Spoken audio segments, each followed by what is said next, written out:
Good evening, welcome along. Hope you enjoyed Mary J and Brittany and whatnot. Woo! That's right. That's that bit done. We're moving on now to some live action for you. And, of course, it's baseball, and it's a crucial game. Once again, David, for the home team, isn't it? Game with playoff implications. Absolutely right. You know, they have the sole possession of the wild card spot right now, and you know, this game will have a lot to do with, you know, how if the standings tighten or if they widen. So. Absolutely right. It's Philadelphia, of course, who are the home team, and it is this young gentleman's Mets who are the travellers. It's the fourth game of a four-game series. This is what happened in Game 3 last night. Back to baseball, Phillies going against the Mets at the Vet. It's been a rough road for Larry Bowa's team. 27 games in 27 days. This was day 19, 8-10 so far.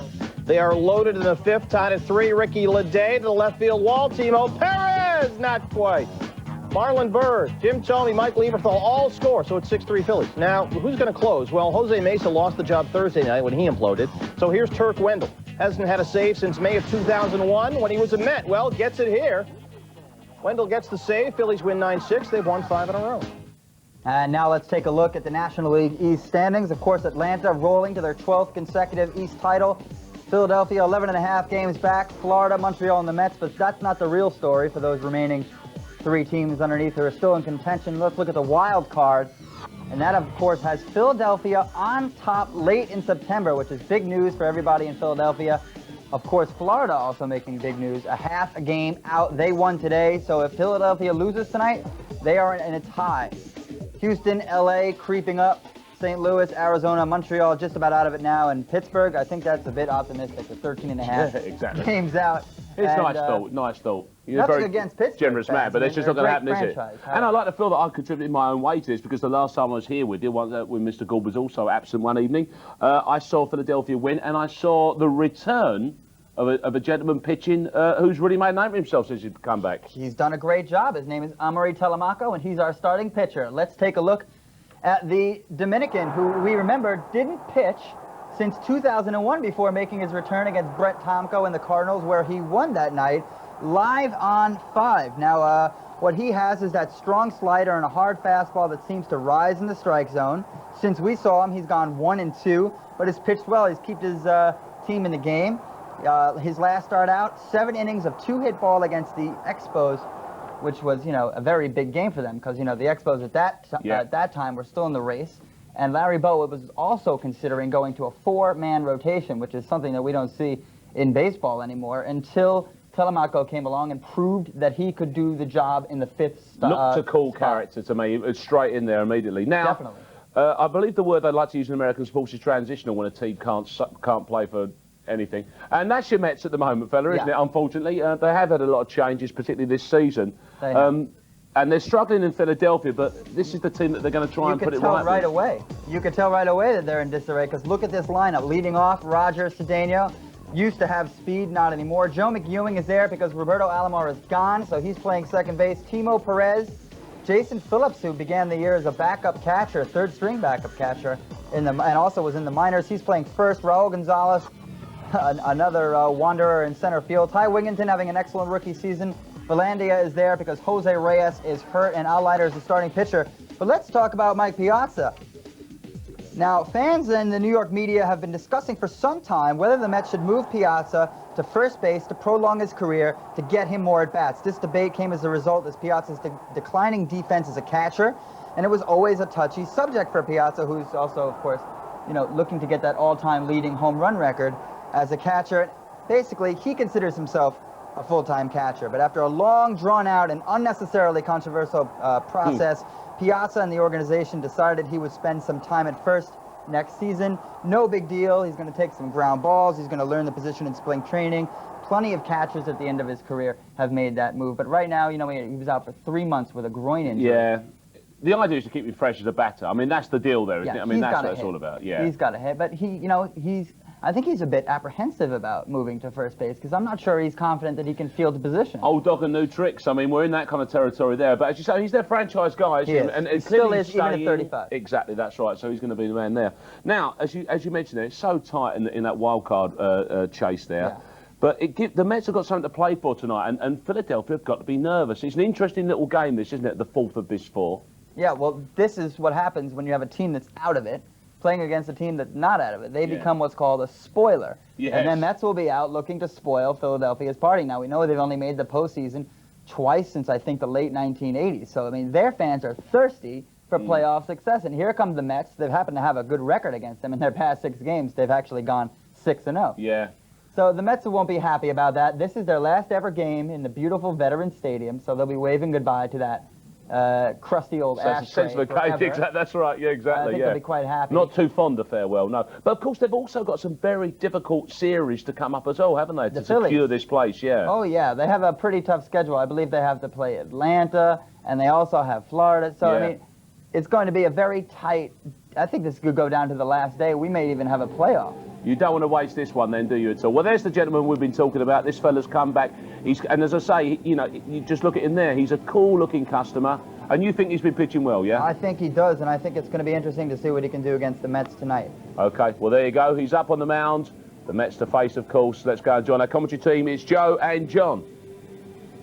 Fastball, sinking fastball. The sinker he holds in a funny manner there, but good slider and a splitter. But he throws strikes and he tries to stay ahead of the hitters at all times. And let's take a look at the defense. Mike Lieberthal has been behind the plate. Todd Pratt takes over at first base today because he swings the bat well against Leiter, and they're going to give Tomey a day off. Punto is in at second base and facing Utley tonight. Rollins, their good shortstop, very good, strong, accurate arm. Perez, and the outfield is pretty swift. So Tomey is watching from the dugout. The Phillies are in the midst of a stretch of 27 games in 27 days, and Bo had been looking to get him a day off.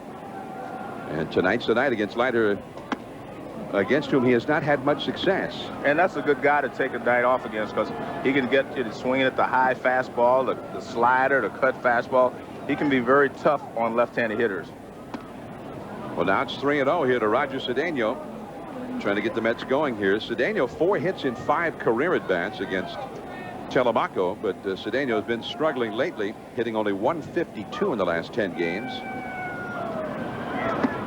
And a 4-pitch walk to start this one. So Cedeno is aboard.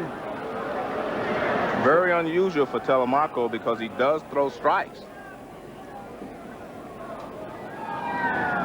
So Telemaco, who made his first start returning from the arm surgery that had kept him out of the big leagues for a couple of years. His first start was right here on Sunday Night Baseball. When was that? About 3 weeks ago against the St. Louis Cardinals. That was when the Phillies reached their high water mark of the season. They won that ball game back of Telemaco, but then proceeded to lose 9 of their next 10 on a road trip. As this called strike to McEwing, the first strike of the night thrown by Telemaco. The Florida Marlins won their ball game in San Juan over the Montreal Expos. So the Phillies need a win here to maintain their 1-game advantage over Florida in the wild card race in the National League. A bunt. Perez has no play. So McEwing drops down the bunt, and the Mets have 2 men on with nobody out. A smart play by McEwing.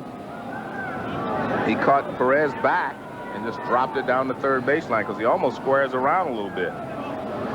Tomas Perez is playing deep. See how deep he is? I mean, that's way behind the third base back. So he squares around early just to make sure he gets it down, and a late break by Perez, but he started off so deep that he wasn't going to be able to make the play. Heads up play by McEwing. Placido Polanco, the regular third baseman for the Phillies, been hurting lately. Still not available. And there's ball 1 to Timo Perez. Timo hitting third in the Mets batting order.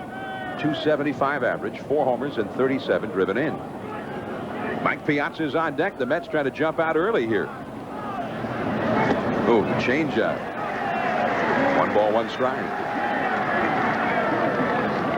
There's Piazza. Now, you visited with Piazza before the game. Yeah, I had a good visit with him, and I talked to his father. Vince is here also. Had a nice conversation with him. I mean, Piazza is from this area. Yeah. Valley Forge down the road a little bit. That's where his father's from. 1 ball and 2 strikes. There's Vince. And Mike's mom and his brother is going to be there. There's a couple of his brothers. They must know somebody to get seats like that, Joe. 1 ball, 2 strikes. Cedeno at second, McEwing at first. And Perez, a free swinger, one up after one. It was around his shoulders that time.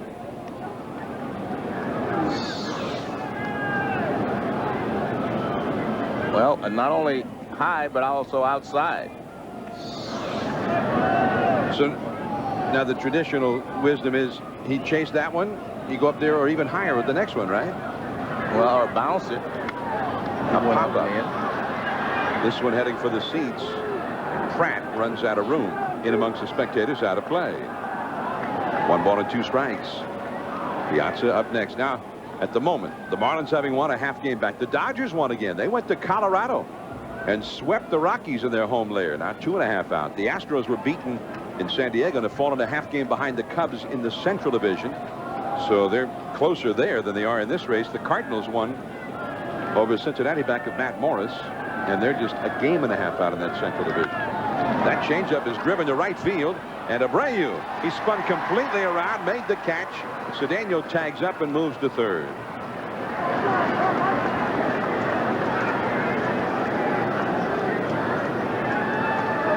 Well, Perez got the job done in a way. If you're going to make it out, make sure you advance the runner, and you got the guy at second base over to third base.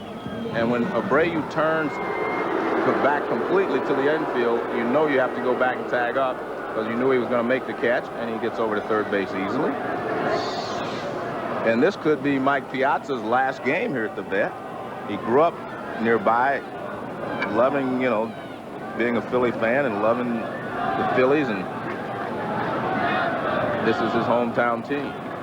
And he has done well here. A .363 career average at the vet. That's the highest of any player, active or retired. And that's too high to Piazza. That's of any player, active or retired, who had at least 150 at-bats here. He's played 62 games here, 16 homers, 60 runs batted in at the vet. Well, he always has a lot of support here. His family and friends always here from the nearby area. Into left center, tagging at third, Cedeno. Burrow. Here comes Cedeno. And breaking for second base at the same time. McEwing the throw there, and he moves up. So Cedeno scores, and with the throw going in toward the plate and cut off, McEwing very opportunistically moved up, and the Mets have a 1-0 lead. Well, that's a tough play for the outfielder, because he's supposed to hit the cutoff man. But what you need is 2 cutoff men, so that it appears that they may be able to cut the ball off.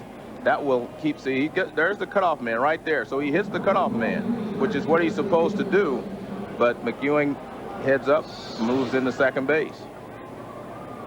I mean, the only way you throw the second is unless you feel like you do not have a chance at throwing the runner out the plate, and someone should give you some help on that.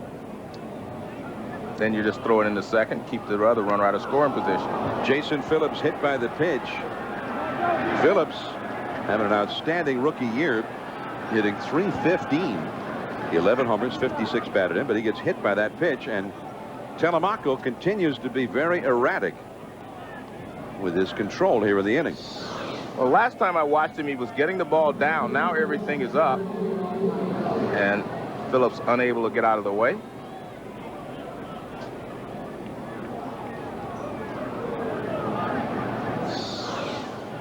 So 2 men on, 2 men out, and here is Raul Gonzalez. Gonzalez hitting .246, 2 homers, 17 driven in. 1-0, the Mets lead. There's a called strike. So Mike Piazza driving in the first run of the game.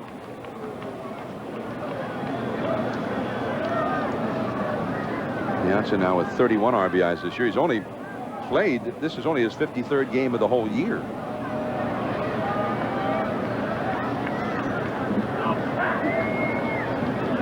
Ty Wigginton would be next.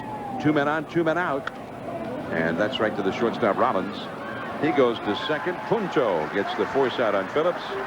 And the inning is over. But the Mets turn a leadoff walk into a run. Mets 1, Phillies coming up.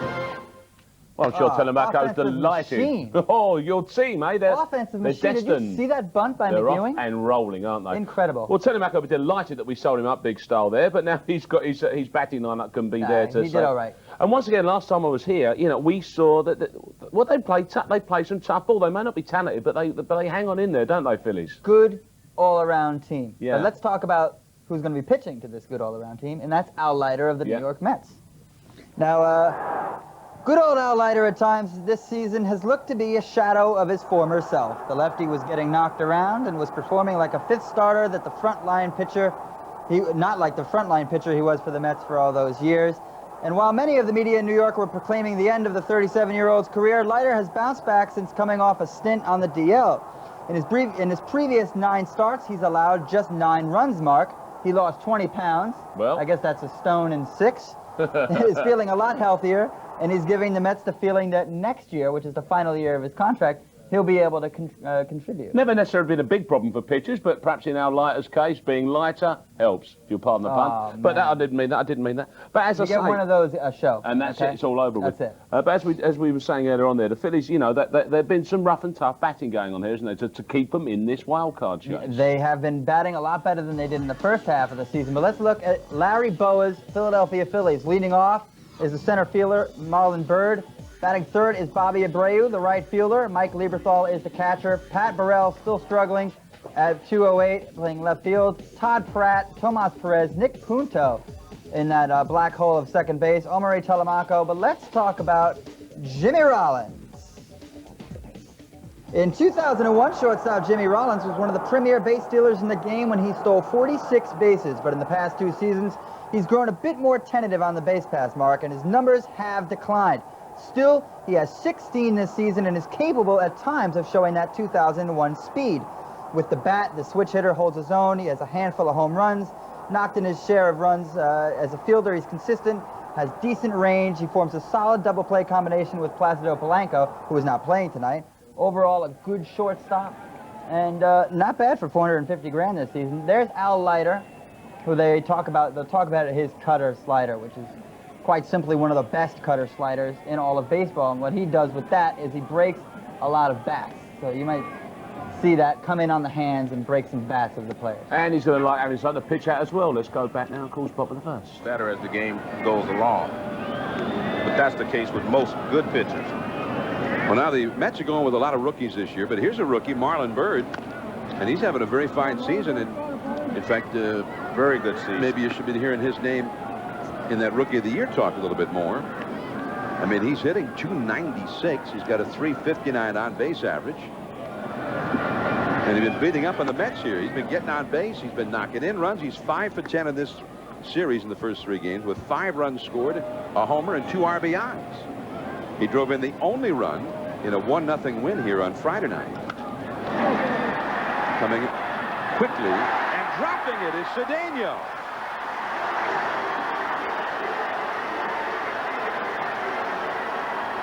That's one of those plays where he should have caught it probably, but he shouldn't even been there. I mean, he was in so shallow in right field. I mean, I guess the scouting report says Bird can't hit the ball deep to the outfield. Looks like he loses in the lights or something, because he's struggling with it right there. I mean, he completely misses the ball. I mean, he misses it completely.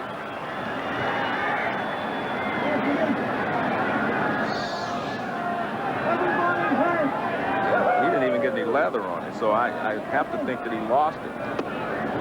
There's that cutter or hard slider. Jimmy Rollins, the hitter. In fact, we'll probably play the Leiter describing that pitch later in the telecast, but he said it was taught to him by Dave Righetti, and it was the same pitch that Sparky Lyle and Ron Guidry and Righetti all threw, and that was really a slider, but he said he got where he could throw it with that grip and throw it at fastball speed. And it's been a great, I mean, he really most of the time is tougher on right-handed hitters than on the lefties. Because he bores in on the right-hander and he throws a curveball away. We just showed you his cutter or slider, but he throws a curveball and he runs the fastball away occasionally, but he really battles the right-handers inside. He pitches them on the inside most of the time. like that. 2-1 now to Rollins. Rollins has a homer and 4 RBIs in this series. Rollins with 8 homers, 54 batted in, 36 doubles, 5 triples. There's Marlon Byrd. Now Bird's a leadoff man, but he's not in the total leadoff mode. He does not often steal a bag. He only has 7 steals this year, although he's 7 for 7. But it's something that he'll learn to do as, you know, he gains experience in the big league. And a bloop. Base hit. Bird over to second, and the Phillies have set it up nicely now for Abreu. And let's take a look at the Mets. Defensively, we've seen Cedeno in right field. They have Gonzalez in center, Perez, Ty Wigginton is over at third, Velandia is a shortstop, McEwing, Phillips, and Piazza. Not what they envisioned at the beginning of the season. No. I mean, they had some of the, you know, named players here that they end up trading. Jeremy Burnett for one, Roberto Alomar, Mo Vaughn. A lot of guys they envisioned having here are no longer with the ball club. Here's Bobby Abreu, one of the outstanding left-handed hitters in the league. 298 average, 20 homers, 92 batted in. He drops down a bunt, and it rolls foul. And the Mets are happy that it rolled foul. Yeah, that was going to get the job done. It was going to have load the bases. And I also want to mention Cliff Floyd, who had season-ending surgery a couple of weeks ago, but he was having a good year. There's Larry Boyd. It's his 3rd season.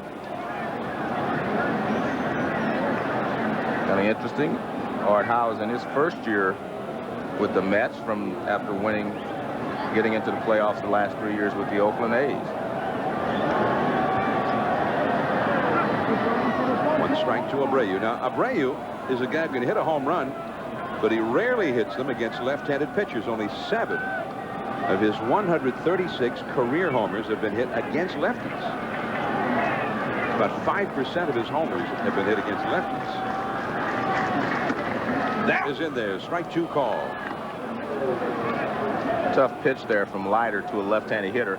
That ball is tailing in on the left-hander. Look at that ball just tailing in, and there's not a lot he can do with it because he was protecting against the slider. Now, Abreu is a very good 2-strike hitter.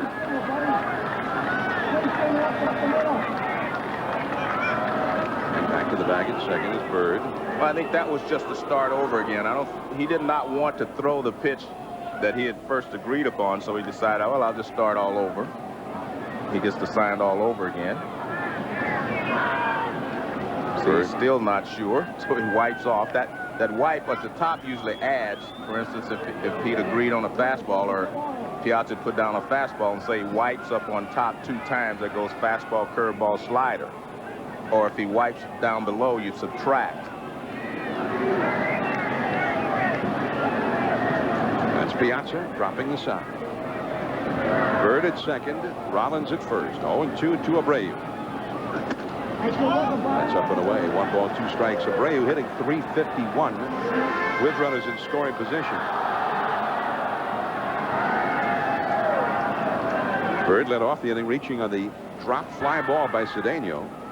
Then Rollins blooped to single into right, so the Phillies with 2 men on, nobody out.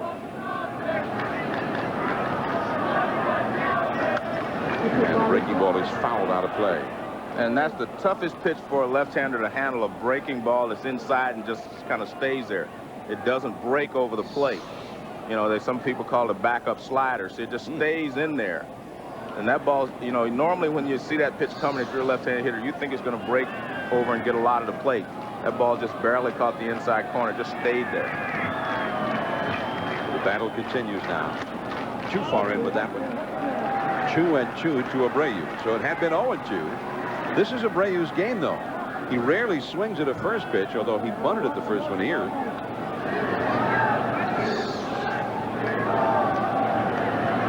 Well, it looked like that just misses here with Kazon, but I think that ball was way off the plate inside. Well, I mean, we showed the 2-inch line, the dotted line, so 4 or 5 inches off the inside, according to Kazon. This could be two. McEwing the second one, and that's all they'll get. Valandia couldn't get a grip on it to make the relay to first. Bird over to third. Rollins out at second, and Abreu safe at first. Nice play by McEwing to try to start the double play.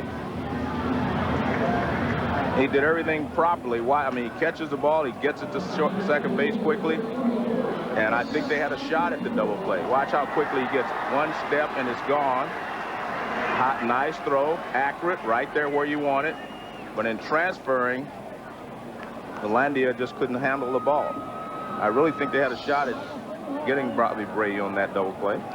Now look at all the mistakes the Mets have already made here. I mean, the error by Cedeno, now the inability to turn that double play.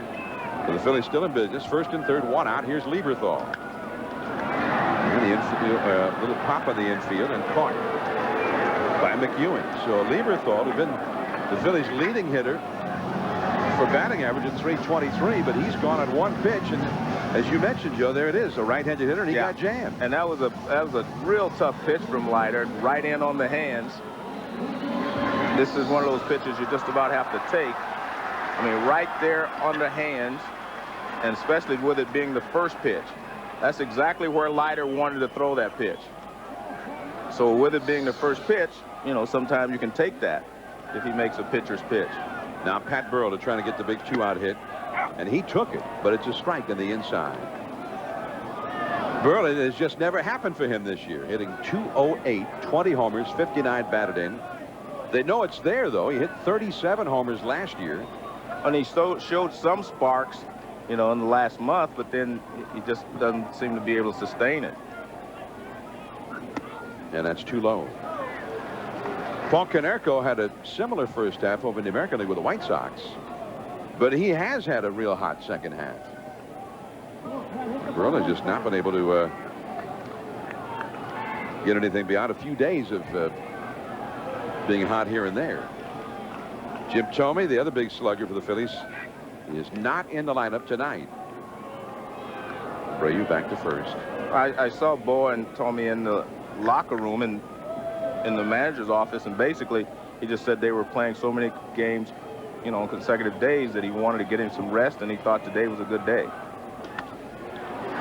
Into shallow center, McEwing going out.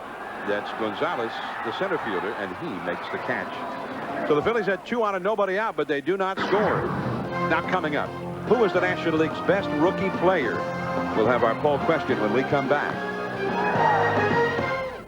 So the Mets cling on to their narrow lead. Just before the start of the game, we saw Game 3 highlights. Let's catch up with what happened in 1 and 2. Phillies at Mets. Randy Wolf allowed 16 runs in his last 2 starts coming into this game. This is day 17 of 27 straight games for the Phils. Coming in 6 and 10. Wolf facing Ty Wigington. Top of the first, he strikes out Ty on the high heat. Ends the inning. Top of the fourth, guess what? Strikes out on basically the same pitch. Wolf gave up 2 earned runs. He struck out 7 in 7. Wolfpack digging what Randy was doing. Top of the 8th, 5-3 Phils. Wolf facing Wigington with a runner on third, 2 out. This time Wigington gets the bat on it. To third, the throw.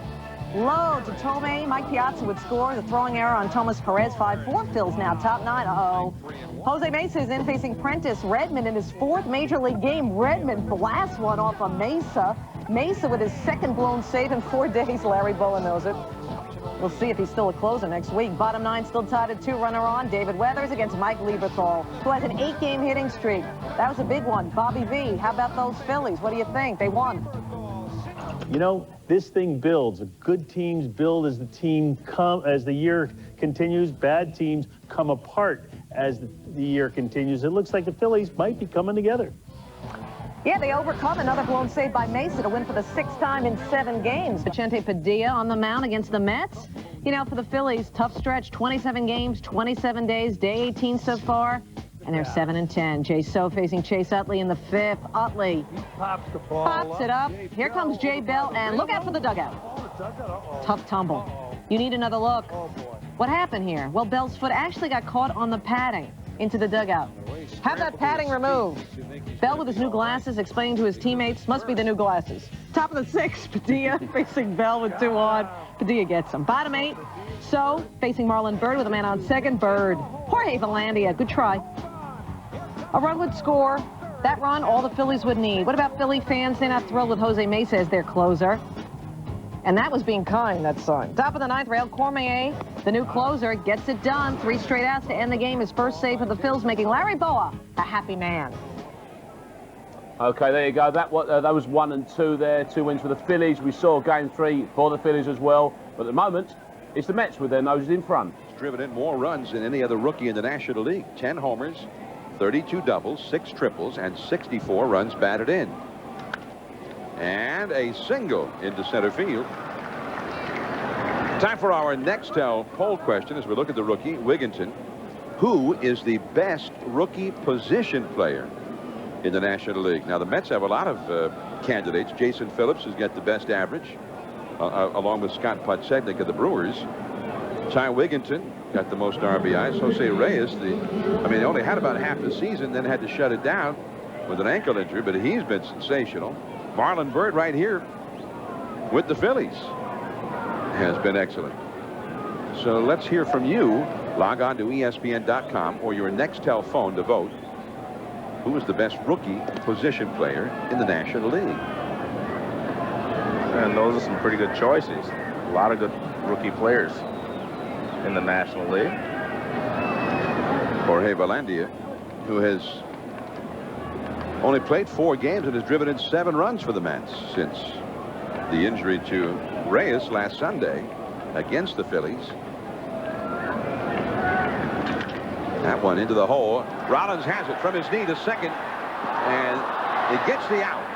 The umpire there, Fletcher, ruling that Punto was making the exchange when he lost the ball, so Wigginton is out. Good hustle there by Wigginton to put a lot of pressure on Punto.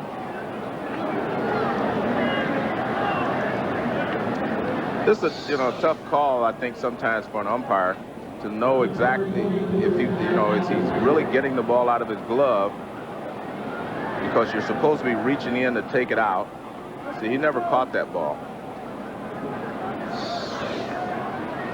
Now Leiter, who is not a very good hitter, punting it foul. Nice play by Rollins, but watch, you'll see this ball all the, well, you can't see it from that angle, but he never caught the ball. But see that? Caught he never caught the ball. You're supposed to be reaching in with your hand. The umpire's saying he's pulling it out with his hand. But I think that's a tough call for the umpire. I really do. I mean, I don't think that he's making a big mistake there by calling it that way, because it appeared that he reached in with his hand and was taken out, but he actually never caught the ball. And I think we've discussed this before. I think that's one of the rule changes that should be made. I mean, you got to catch the ball. Yeah. If you drop it, you drop it. If you drop it, you drop it. Because he didn't catch that. Leiter has bunted 2 foul. Bunts this one hard, but Telemaco is going to go to first. Back to take the throw is Pratt, and Velandia has moved over to second. I thought maybe Telemaco would take a shot at Velandia at second there. Well, someone should have told him to, because you have Leiter's not the fastest guy, so you take the shot. Even if you miss it, you still have a chance to get Leiter at first base, because the ball was bunted right back to the pitcher. But those are decisions you have to make during the game. You do not want to make a mistake. Seeing it from that angle, though, Velandia did a good job of getting down to second base. Here's Cedeno. But, I mean, Telemaco never even gave it a thought. That one in the dirt and right back to the backstop. And now Velandia is at third base on that wild pitch.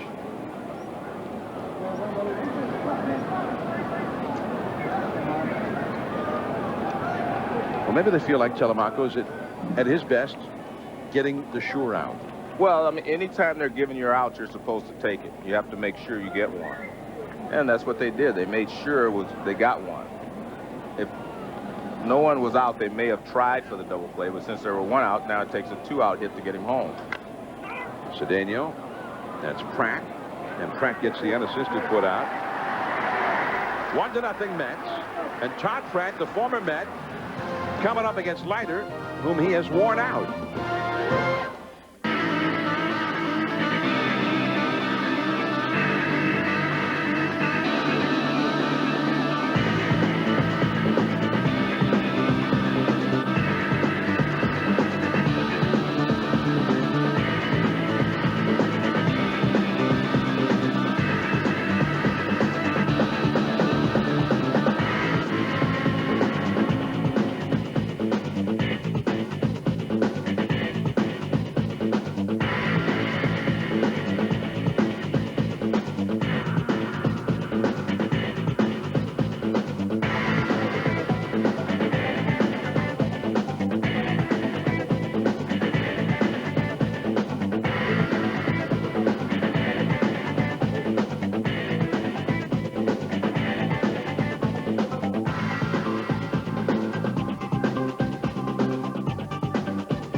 Was it not Wolfie Smith who once proclaimed power to the people? Yes, I think it was him who invented that phrase. Because it is your vote. We are a democracy. We want to hear your votes on which game you would like to see. Wednesday night, you decide. We're on air at 12:30. Well, Philadelphia Phillies, you know all about them. We're seeing them live here tonight, and we know there's going to be a big game for them because they're taking on the Braves. The Braves are in good shape so far, but Philly, as we know, are chasing that wild card slot. And those Yankees, well, if you like to look at a game of baseball in Yankee Stadium, there's your big chance to do that as well. Against the Detroit Tigers. Now, that's an interesting choice. I know you're probably saying to yourself, and we know there's not a big look for them this season, but they're pretty bad. Have you heard? Actually, they're really awful. But that's what might be to their advantage, because there's an interesting stat that we can attach to this particular game. Yes, they are. They're going for the worst all-time record in the history of baseball. I think going for it is a slight exaggeration. They're trying to avoid it. Might be what they're trying to do. Yeah. But I think that is a very important record for the Mets. Now, as a Mets fan, yes, look. I don't want the Tigers anywhere near this record. As a matter of fact, I want the Tigers to go on a huge winning streak, because this is a Mets fan's record. Casey Stengel, 1962, their inaugural year. You know, we're very proud of this record. You know, a couple of amazing players like the original Frank Thomas, Harry Cheedy, marvelous Marv Thornberry. All as useless as each other, and of course matching up nicely against the current Tigers personnel, it would seem. Oh yeah. We've got all evening. We'll take people's votes. Have a cogitate on it if you like. Vote now. Let us know which ones you want. There you go. There's the game for Wednesday, but let's get back to our live action. The guy who's hit real well against Leiter. 8 hits in 12 at-bats, including a couple of home runs against him. John, I think the Montreal Expos had the toughest, road of all the wild card teams because of the uncertainty of where they were playing and so many games on the road, and they didn't play well on the road.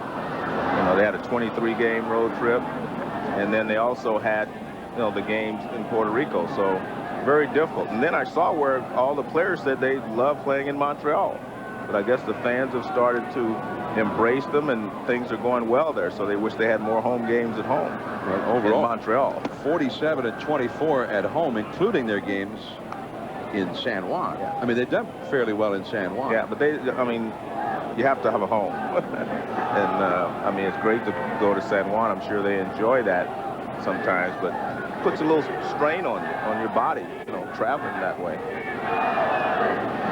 2-2 to Pratt. And a pop-up foul, and that'll go back out of play. So Pratt battling it out here with Leiter, with the Mets leading the Phillies 1-0. John, all you have to do is look at the Phillies. Look how poorly they played on the last road trip and how well they do at home. I mean, that's the deciding factor. I think the thing that's going to decide the wild card